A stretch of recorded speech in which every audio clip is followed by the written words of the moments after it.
નમસ્કાર આઈપીએલ 2025 વિશેષ રજૂઆત દે ધનાધન આઈપીએલમાં હું મયુરી આપનું સ્વાગત કરું છું અને આજે તો બે મેચ વિશે આપણે ચર્ચા કરવાની છે। પહેલી મેચ કે જે કોલકાતા અને લખનૌ વચ્ચે કે જે શરૂ થઈ ચૂકી છે ત્યારે આ મેચ અત્યારે કઈ દિશામાં જઈ રહી છે, અત્યારે હાલ શું સ્થિતિ રમતના મેદાન પર જોવા મળી રહી છે, શું સ્કોર થયો છે, કેટલી ઓવર પૂરી થઈ છે અને તમામ અત્યાર સુધીની જે રમત છે એ રમતને જોતા શું લાગી રહ્યું છે ભવિષ્ય મેચનું એના વિશે ખાસ ચર્ચા કરીશું। અને સાથે સાથે આગામી ચેન્નઈ અને પંજાબ વચ્ચે જ્યારે હવે ટક્કર થવાની છે ત્યારે એ ટક્કર કેવા પ્રકારની રહેશે, કેવા પ્રકારનો માહોલ, કેવું વાતાવરણ રહેશે, આ તમામ બાબતોને આવરી લેતી ચર્ચા। તો વધુ સમય ન લેતા આપણે શરૂઆત કરી દઈએ। ચર્ચા કરવા માટે આપણી સાથે સ્ટુડિયોમાં ઉપસ્થિત છે સ્પોર્ટ્સ એક્સપર્ટ અશોક મિસ્ત્રી। અશોકભાઈ, સ્વાગત છે આપનું કાર્યક્રમમાં। Thank you so much. તો ચર્ચા શરૂ કરતા પહેલા એક અહેવાલ પર નજર કરી લઈએ। આજે બે મેચો, પ્રથમ મેચ કોલકાતા નાઇટ રાઇડર્સ અને લખનૌ સુપર જાયન્ટ્સ વચ્ચે આજે 3:30 કલાકે શરૂ થઈ ચૂકી છે અને રોમાંચક મોડમાં પ્રવેશી ચૂકી છે, જ્યારે આજની બીજી મેચ 7:30 કલાકે ચેન્નાઈ સુપર કિંગ્સ અને પંજાબ કિંગ્સ વચ્ચે રમાશે। ચેન્નાઈ સુપર કિંગ્સ છેલ્લી ત્રણેય મેચો હારી ચૂક્યું છે, જ્યારે પંજાબ બે મેચો જીત્યા પછી એક મેચમાં હાર્યું હતું। ચેન્નાઈ અત્યારે પોઈન્ટ ટેબલ પર 9મા ક્રમે છે, જ્યારે પંજાબની ટીમ શ્રેયસ અય્યરની કેપ્ટનશીપમાં અત્યારે 4થા ક્રમે છે। બંને ટીમો આમ તો મજબૂત છે, એટલે મુલ્લાનપુરમાં મેચ રોમાંચક રહે તેવી શક્યતા છે। ચેન્નાઈની ટીમમાં રચીન અને કોન્વોય બંને સારું પ્રદર્શન કરી રહ્યા નથી, તે ચેન્નાઈ માટે ચિંતાનો વિષય છે। ઋતુરાજ દુબે પણ બેટિંગમાં ઝલકતા નથી, એટલે ટીમ સારું પ્રદર્શન કરી રહી નથી। તો પંજાબમાં શ્રેયસ અય્યર શાનદાર ફોર્મમાં છે, પ્રભસિમરન સારું રમે છે, મેક્સવેલ સ્ટોઇનિસ અને શશાંક સિંઘ જેવા આક્રમક ખેલાડીઓ ટીમમાં છે, જ્યારે બોલિંગ ડિપાર્ટમેન્ટમાં પણ ચેન્નાઈ થોડું પાછળ પડે છે। ખલીલ પથિરાના, નૂર જાડેજા, અશ્વિન જેવા બોલર્સ છે, જો કે આજે સ્પિન વિકેટ પર ચેન્નાઈ શાનદાર પ્રદર્શન કરે તેવી અપેક્ષા છે।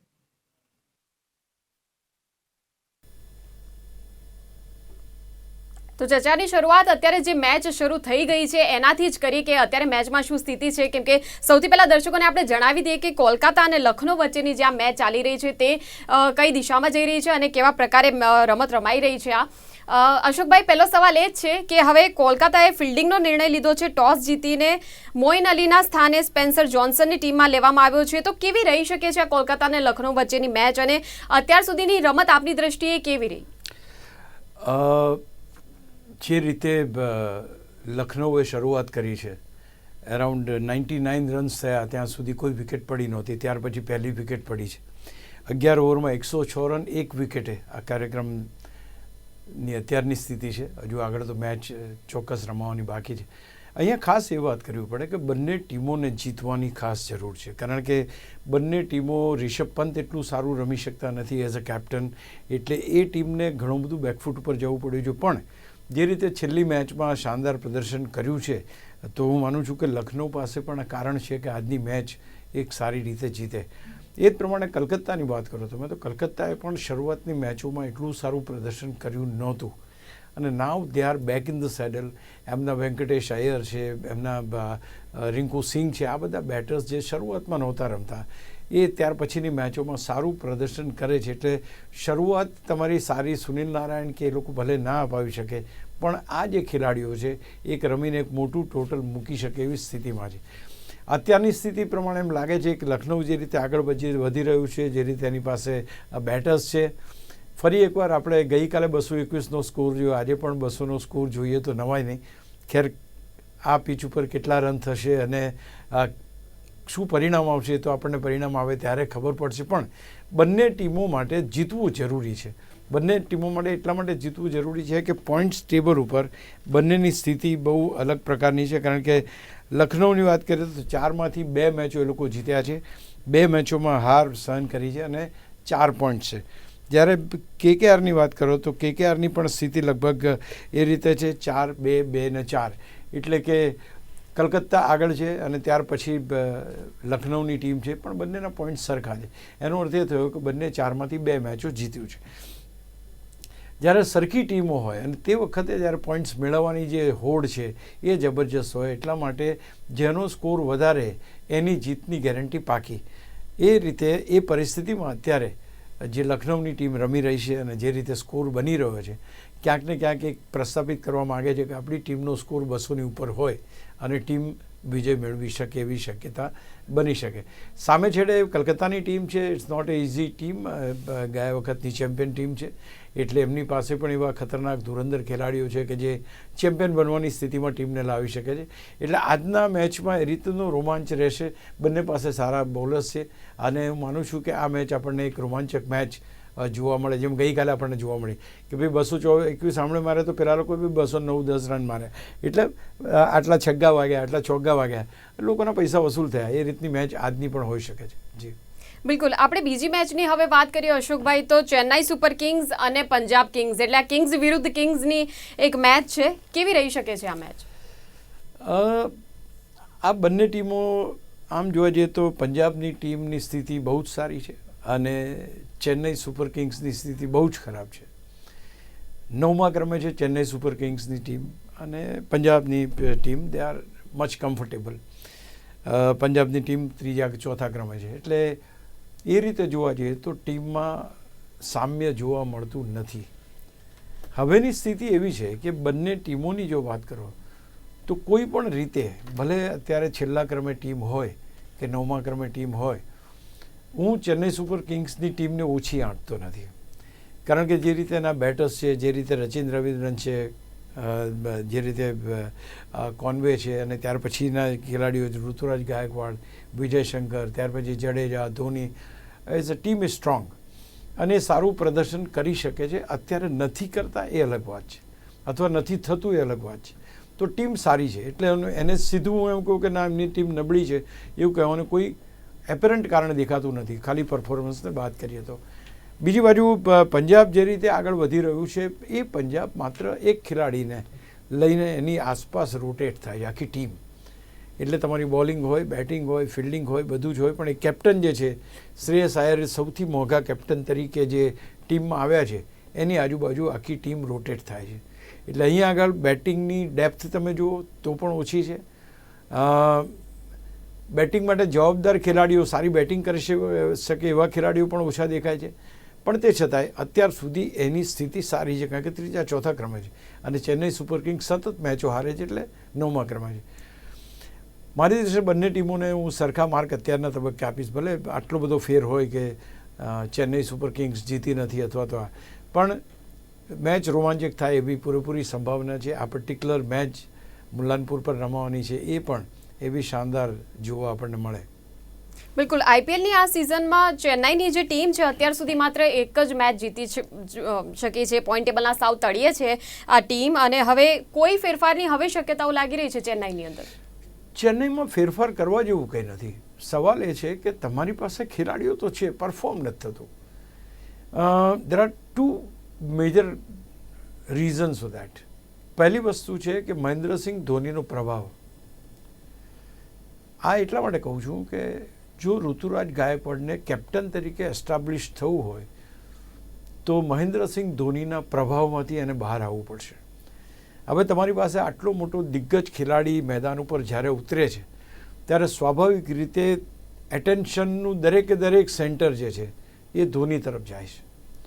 કેમેરા હોય, પબ્લિક હોય, ટીમ મેનેજમેન્ટ હોય, everybody they look at Dhoni. Ruturaj ગાયકવાડને કેપ્ટન તરીકે પણ જે એનો શું કહેવાય એને કે ભાઈ કેમેરા અપિયરન્સ મળતો હોય એ પણ નથી મળતો ઘણીવાર. તો આ એક મોટું કારણ છે કે જેમાં ઋતુરાજ ગાયકવાડના ડિસિઝન્સ અથવા તો એના જે એની કામ કરવાની પદ્ધતિ હજુ સુધી ટીમને ગળે ઉતરી નથી. પહેલી વાત એક આ ધોનીની આભા છે એ વાત આપણે વાત કરી. નાઉ સેકન્ડ ઇમ્પોર્ટન્ટ રીઝન ઇઝ કે whoever is the captain, he has to lead from the front. હું ઘણીવાર મારા કાર્યક્રમમાં કહું છું અને ઇવન તમે when you are working you always look at your captain. મારો કેપ્ટન શું કરે છે એ રીતે હું કરી શકું અથવા એની નકલ કરું અથવા તો એ હું કરી શકું છું એમ. તો એ ક્યાંક ને ક્યાંક બહુ જ અહીંયા ઓછું જોવા મળ્યું કારણ કે ઋતુરાજ ગાયકવાડ આજ સુધી મોટો સ્કોર કર્યો નથી. You are a batsman of a repute. You are a batsman who has to score runs for the team. You are the top order batters. If you are not able to give the runs to the team, એ ટીમની ઉપર જે આખી અસર પડે છે એ અસર ક્યાંક સમગ્ર મેચમાં આપણને જોવા મળે છે. એનો અર્થ એ થયો ઇનડાયરેક્ટલી ઓર ડાયરેક્ટલી એને જે રિસ્પેક્ટ ટીમમાં મળવું જોઈએ એ રિસ્પેક્ટ નથી મળતું. 2 રીઝન, એક મહેન્દ્રસિંહ ધોની ત્યાં છે, બીજું પોતાનો પરફોર્મન્સ થતો નથી. તો આ એક 2 મેજર રીઝન્સ મારી દ્રષ્ટિએ હું જોઉં છું. If they come out of it અને જો પોતાનો પરફોર્મન્સ જો સારો હશે તો ટીમને પણ જીતવામાં કોઈ તકલીફ પડશે નહીં. બીજી સૌથી અગત્ય વાત, તમારી પાસે, હું આ ટીમને નબળી એટલે નથી માનતો કે એમની પાસે વર્લ્ડ બેસ્ટ બેટર્સ છે. કોન્વે અને રચિન રવિન્દ્રન ચેમ્પિયન્સ ટ્રોફીમાં કેટલા બધા રન માર્યા છે. કોન્વે કેવી જબરજસ્ત રમત. આ ખેલાડીઓ શા માટે ફેલ જાય છે? તો હું માનું છું કે ટીમનો ઓવરઓલ જે માહોલ છે એ માહોલ જો સુધરી જશે તો હું માનું છું કે બધાને રમવાની, પરફોર્મ કરવાની એક કહેવાય ને તક કરતાં they will like to perform, they would like to perform. એ કદાચ પરિસ્થિતિ અહીંયા થઈ શકે ચેન્નઈ સુપર કિંગ્સની. જી બિલકુલ. અશોકભાઈ, ઋતુરાજ ગાયકવાડે ઓપનિંગમાં ઉતરવું જોઈએ કે નહીં? કેમ કે એના ઓપનિંગમાં તો સારા રન બન્યા હતા, પરંતુ જે અત્યારે એ સદંતર નિષ્ફળ જાય છે, તો શું કોઈ ફેરફાર? આમ જોવા જાવ તો એ ઓપનિંગમાં ઉતરે જેમ કહેવાય. એનું કારણ એવું છે કે એક વિકેટ તો બહુ જલ્દી પડી જાય છે. કોઈ પહેલી ઓવરમાં પડે છે કાં બીજી ઓવરમાં પડે છે. કોન્વે અને રચિન રવિન્દ્રન જે છે એ તો જલ્દી આઉટ થઈ જાય છે. પણ એક વસ્તુ છે કે તમે જો ઓપનિંગ બેટ્સમેન તરીકે ઓવરઓલ કેરિયરમાં રમતા હો તો તમારે આઈપીએલમાં પણ ઓપનિંગ બેટર તરીકે આવવું જોઈએ. કમબોટ મેં તમે કેટલા રન કરો છો, I am not talking about that. તમને તમારું સ્ટેટસ શું છે? તમારું સ્ટેટસ ઓપનિંગ બેટરનું છે. એ તમે કોઈના માટે ખાલી કરીને તમે ત્રીજા ક્રમે જ્યારે આવો, ભલે તમે એક ઓવરમાં પેલો આઉટ થઈને તમે પહોંચતા હો, પણ you are a third batsman.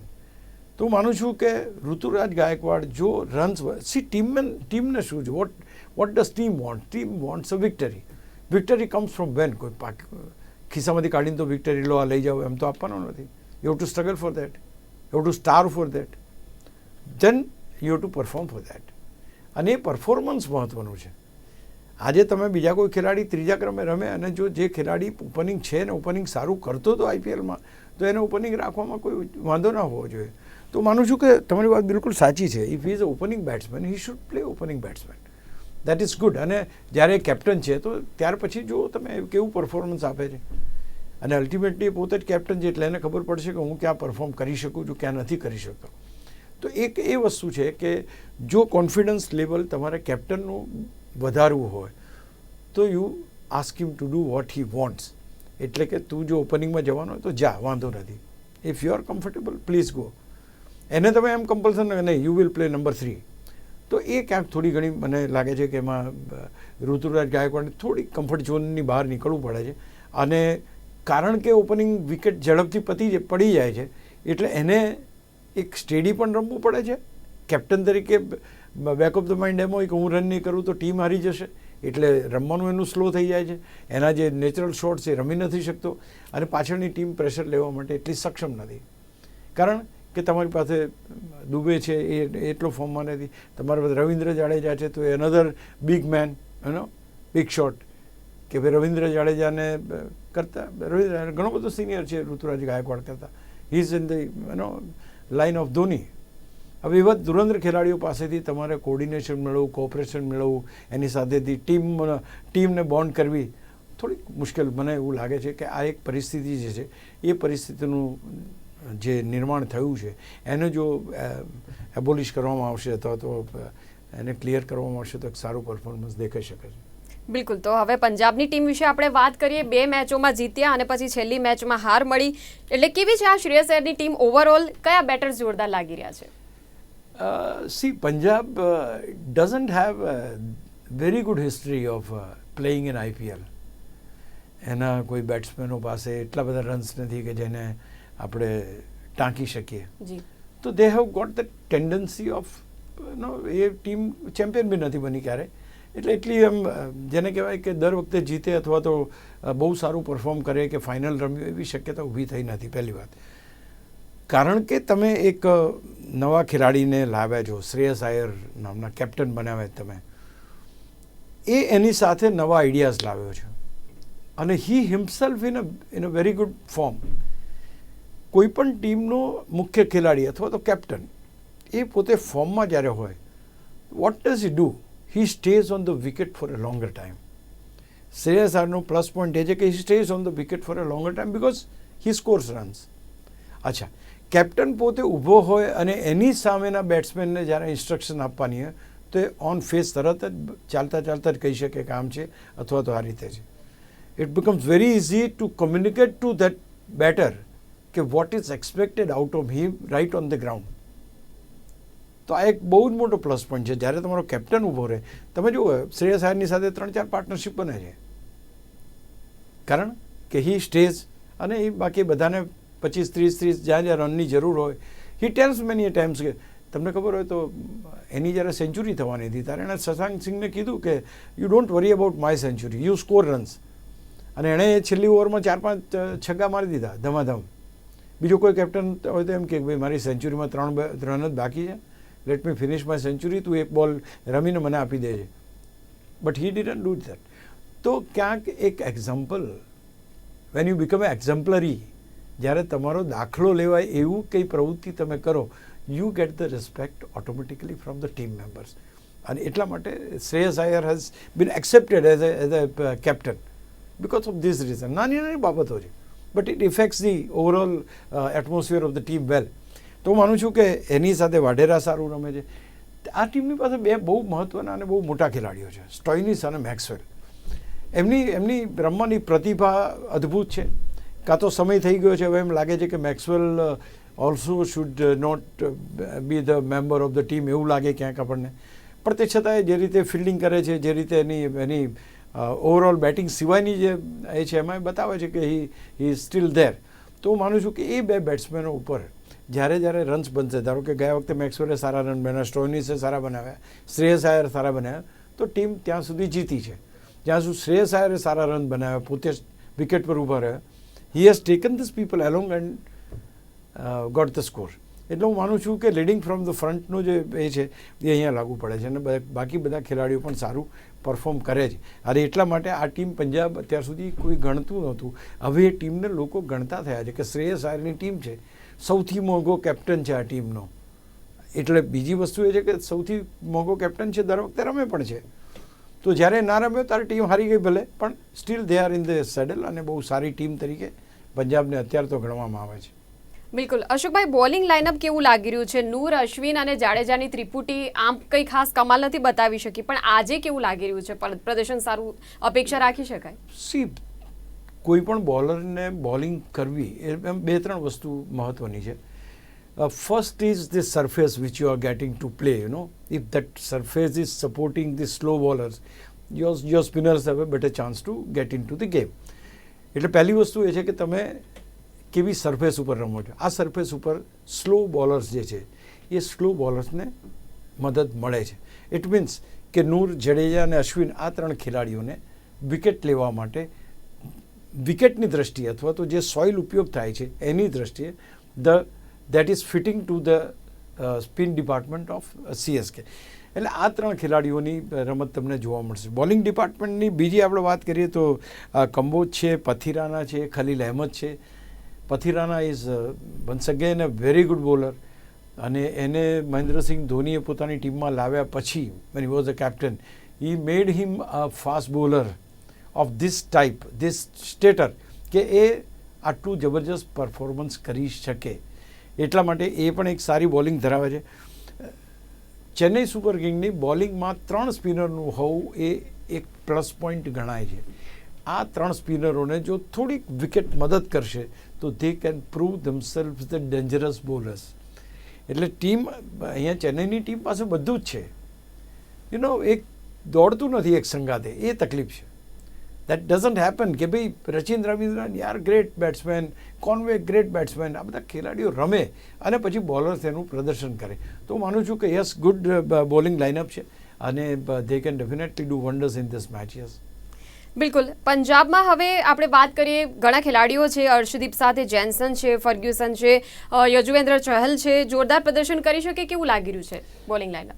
કરી રહ્યા છે, દે આર ડુઈંગ વેલ ને. આપણે જ્યારે તમે 3 મેચો રમ્યા અને એમને 2 મેચો તમે જીતો છો, એનો અર્થ એ થયો કે તમારા 3 ડિપાર્ટમેન્ટ સારા કામ કરી રહ્યા છે. First batting, second bowling, third fielding, all are interconnected. તમે સામેની ટીમને જો 150 રનમાં આઉટ કરી શકો એવા બોલર્સ ધરાવો છો તો એ ટીમને 150માં આઉટ કરવાથી સીધો બેટિંગ યુનિટ ઉપર ફેર પડશે કે ભાઈ 150 રન જ કરવાના છે, સીધી આખી ટીમ કમ્ફર્ટ ઝોનમાં આવી જશે. When you are batting first તો તમારે ધ્યાન રાખવું પડશે કે સામેની ટીમ કેટલો સ્કોર બનાવશે, એટલે તમારે સ્કોર વધારે બનાવવો પડશે. Yes, this team Punjab is able to do it. હવે તમારી પાસે બોલિંગ લાઇનઅપની તમે વાત કરી, આપણે તમે કીધું કે હર્ષદીપ છે, યસ એબ્સોલ્યુટલી ફાઇન બોલર, અને એનો ટીમમાં આવવાથી પ્રભાવ પણ વધ્યો છે, એમાં કોઈ સવાલ નથી. Fergusson, to my surprise, is bowling so well and getting the wickets at regular intervals. I think that is something which is very great, because earlier season he used to get lot of runs, ઘણા બધા run એ આપી દેતો. And the most important part of Punjab is Yuzvendra Singh Chahal. ખબર નહીં કેપ્ટનનો વિશ્વાસ જીતવામાં એ success નથી કે શું છે. એની 10 overs, I bag your pardon, any 4 overs જે છે એ 4 ઓવર્સ કેપ્ટન પૂરી કરાવતા નથી. ઇટ ઇઝ વેરી, આપણને એમ લાગે કે જેની સૌથી વધારે આઈપીએલમાં વિકેટો છે એ ખેલાડીનો કોટા, વન ડેનો કોટા 10 ઓવરનો હોય, આનો કોટા 4 ઓવરનો, એ 4 ઓવરનો પૂરો કોટા એ બોલિંગ એની પાસેથી યુટિલાઇઝેશન થતી નથી. એટલે આ વસ્તુ કદાચ બની શકે કે જ્યારે ટીમને ખરેખર ભીડ પડશે અથવા તો એમ લાગશે કે હા ખરેખર અમારે એક બોલરની જરૂર છે તો એને યુટિલાઇઝ કરશે. પણ હું માનું છું કે એને યુટિલાઇઝ કરવો પડે. તમારી પાસે ફર્ગ્યુસનની વાત કરી, Jansen is a very good this thing. તમારે મેક્સવેલનો એક સારો ઓપ્શન છે, he also can do some good bowling. So bowling is good, પણ જે advantage of having 3 spinners in a side that goes to Chennai super kings. એટલે અહીંયા થોડીક ચેન્નઈ સુપર કિંગ્સને સ્ટેપ અહેડ ગણી શકાય બોલિંગ ડિપાર્ટમેન્ટમાં છે. ઓકે, હવે સૌથી મહત્વનો સવાલ, આપણે ટોસ ઉપર પણ વાત કરી રહીએ. ટોસ જીતીને પ્રથમ કેપ્ટન શું લેવાનું પસંદ કરશે? ટોસ કેટલો અગત્યનો અને કેટલા સ્કોરની અપેક્ષા રાખી શકાય? હવે ટ્રેન્ડ બની ગયો છે. પહેલાં એવું હતું કે ફ્રેશ વિકેટ ઉપર મોટો સ્કોર કરીએ, પણ હવે બધા ચેઝ કરવામાં માને છે. ચેઝ કરવામાં માને એટલે તમે સામેની ટીમને બેટિંગ આપો, એ લોકોને બેટિંગ કરવા દો, એ લોકો જેટલા રન કરે. ધારો કે કાલની મેચની વાત કરો, કાલની મેચમાં શું થયું? 221 રન બનાવી દીધા પેલા લોકોએ. તો પછી પેલા લોકો 209 કે મીન્સ કે જે કંઈ 209ની આસપાસ જ રન થયા અને એ લોકો 12 રનથી હાર્યા. એટલે આ તમને ચેસ કરવાનું ખબર પડે કે આ આંકડો મારે ચેસ કરવાનો, એ રીતે તમે બેટિંગ કરી શકો. સિમિલર વે અહીંયા થાય. અહીંયા સ્કોર બની શકશે, 200 રનની આસપાસનો સ્કોર બની શકે એમ છે. તો બંને ટીમોની પાસે બેટિંગ લાઇનઅપ છે, સારો સ્કોર જોવા મળી શકે છે. પણ ટોસ જીતીને તો લગભગ ચેસ કરવાનું જ ટીમો વધારે પસંદ કરશે આ મેદાન ઉપર. બિલકુલ. પોઈન્ટ ટેબલની પણ વાત કરી લઈએ થોડી. પોઈન્ટ ટેબલ ઉપર ટીમોની સ્થિતિ શું જોવા મળી રહી છે? Point table is very tricky. Tricky એટલા માટે કે 14 મેચોની આ શૃંખલા છે. દરેક team has to play 14 matches. So it's a very long tournament. Delhi capitals is right on the top with 3 matches, 3 wins and 6 points. આ ટીમ અત્યાર સુધી એક પણ મેચ હારી નથી. So that is very, very creditable to this team. બીજી team છે Gujarat Titans. 4 મેચો રમી, 1 મેચમાં હાર અને 3 મેચો જીત્યા, એના 6 પોઈન્ટ્સ. ત્યાર પછી બેંગ્લોરે ગઈકાલે મુંબઈને હરાવ્યું અને એટલા માટે મુંબઈ રોયલ ચેલેન્જર બેંગ્લોરના પણ 6 પોઈન્ટ્સ થાય છે. સો દે આર ઓન નંબર 3. આ વાત થઈ 3 ટીમોની કે જેમના 6 પોઈન્ટ્સ છે. તમારે નોકઆઉટમાં પહોંચવા માટે 18 પોઈન્ટની જરૂર પડે, તો તમારે ક્યાંક અહીંયા આગળ તમારા પોઈન્ટ 6 છે. પછીની જે ટીમો છે Punjab, Calcutta, Lucknow, Rajasthan, all this teams are having 4 points each. એટલે હવે પહેલાં તો 3 ટીમને તમારે પકડવી પડશે. ઉપર 6 પોઈન્ટ સુધી જવું હોય તો તમારે અહીંયા જે મેચ જીતશો એમ જવાશે. The moment you want to go up, you have to win the match. 1 match જીતો 2 પોઈન્ટ, 2 મેચ જીતો 2 પોઈન્ટ, 3 મેચ જીતો 2 પોઈન્ટ. એટલે અહીંયાથી એ લોકોએ આગળ વધવાનું છે. સૌથી તળિયે, સૌથી ખરાબ સ્થિતિમાં જેને કહેવાય એ છે 5 વાર ચેમ્પિયન બનેલી મુંબઈ, ફરી એકવાર 5 વાર ચેમ્પિયન બનેલી ચેન્નઈ, અને ગત વર્ષે રનર્સઅપ બનેલી અને 1 વાર ચેમ્પિયન બનેલી હૈદરાબાદ. આવી દિગ્ગજ ટીમો, 3 ટીમો, ચેન્નઈ, મુંબઈ અને હૈદરાબાદ, આ 3 ટીમો, એમાં હૈદરાબાદ છેલ્લા ક્રમે છે. તો તમે વિચારી શકો છો કે અત્યારની પરિસ્થિતિમાં જે ચેમ્પિયન ટીમો છે એમની દશા કેટલી ખરાબ છે. એ લોકો હજુ સુધી સારું પ્રદર્શન કરી શક્યા નથી. પણ you need to keep the fingers cross, કારણ કે શરૂઆતની 4 મેચો ગુમાવ્યા પછી એક વર્ષ એવું હતું કે જ્યારે મુંબઈ ઇન્ડિયન્સ ચેમ્પિયન બન્યું હતું. એટલે અત્યારથી કોઈ પૂર્વધારણા કરવાની જરૂર નથી. છેલ્લે રહેલી 3 ટીમો ક્યારે ટોપમાં આવી જાય વી ડોન્ટ નો, કારણ કે લોંગ જર્ની છે. હજુ તો 4 મેચો થઈ છે, એક મોટો જથ્થો મેચોનો બાકી છે. એટલે આપણને નવા સમીકરણો, જેમ જેમ મેચ આગળ વધતી જશે, જેમ તમારા નેટ રન રેટ જે છે સુધરતા જશે, એમ તમને આ 4-4 પોઈન્ટવાળી ટીમમાં એવું છે, જેમ નેટ રન રેટ તમારો વધે તો ઓટોમેટિક તમે 4થા નંબરની ટીમ બની જશો, ભલે 4 પોઈન્ટ હોય તમારા. તો there are lot of things, points matches, points મોટા માર્જિનથી જીતી, નેટ રન રેટ, આ બંનેનું ધ્યાન રાખીને ટીમો આગળ અત્યારે વધી રહી છે. જે વધી છે એ આગળ છે, અને જે બાકી છે એમણે દોડવાનું શરૂ કરવું પડશે. બિલકુલ ચોક્કસ અશોકભાઈ. એટલે અત્યારની આપણી જે ચર્ચા છે અને એ ચર્ચામાં જે પ્રકારે આગળ ચેન્નઈ અને પંજાબ વચ્ચે કેવા પ્રકારનું પરિણામ જે છે એ આવી શકે, પરંતુ અત્યાર સુધીની તમામ મેચો આપણે જોઈએ અશોકભાઈ, એવું જ લાગી રહ્યું છે ખૂબ અણધાર્યા પરિણામ એક પછી એક આવી રહ્યા છે. ટ્વિસ્ટ એન્ડ ટર્ન્સ વાળી આ જે આઈપીએલની સિઝન છે, એટલે ખૂબ જ આપણી ચર્ચાઓ પણ રસપ્રદ થઈ રહી છે, કેમ કે મેચો પણ એ પ્રકારે રસપ્રદ થઈ રહી છે. તો અત્યારની આપ ચર્ચામાં જે પ્રકારે આપના જે મંતવ્યો આપ્યા છે, ચોક્કસ આપણને એવું લાગી રહ્યું છે કે હવે ખૂબ સરસ જાણવું રસપ્રદ બની રહેશે, જોવું રસપ્રદ બની રહેશે કે આખરે ચેન્નઈ જે છે હવે ફાઇનલી એ પિકઅપ લે છે કે નહીં. ખૂબ ખૂબ સરસ આ ચર્ચાની જોડાવા બદલ ખૂબ ખૂબ આભાર. થેન્ક યુ વેરી મચ અશોકભાઈ. તો દર્શક મિત્રો, પોઈન્ટ ટેબલ જે ચિતાર અશોકભાઈ આપ્યો છે કે દિગ્ગજ ટીમો તળિયે છે અને જે ટીમો જેની અપેક્ષા નહોતી કે એ સારું પરફોર્મન્સ કરશે, પરંતુ એ સારું પરફોર્મન્સ લાવીને ટોપ ઉપર છે અત્યારે. પરંતુ કેમ કે આ ક્રિકેટ છે અને ક્રિકેટ એ ખૂબ જ અનપ્રેડિક્ટેબલ છે, ગમે ત્યારે કંઈ પણ થઈ શકે, એટલે પૂર્વધારણા અત્યારથી તો રાખવી એ જરૂરી નથી. એટલે સતત જે કોઈ પણ મેચનો હાલ છે, સ્થિતિ છે, શું સ્કોર બને છે, શું અપડેટ્સ આવે છે, તમામ આપણા સુધી પહોંચાડતા રહીશું. હવે મળીશું આવતીકાલે સવારે કે જ્યારે ચેન્નઈ અને પંજાબ માંથી પરિણામ આપણી સામે હશે કે કઈ મેચ કઈ ટીમ જીતી છે, કેવા પ્રકારે જીતી છે. તમામ બાબતોનું એનાલિસિસ માટે આવતીકાલે સવારે 11:30 વાગે મળીશું. હાલ અત્યારની ચર્ચાનું સમાપન કરીએ છીએ. આપ રજા આપશો. ગુજરાત ન્યૂઝ સત્યની સાથે જોતા રહો. નમસ્કાર.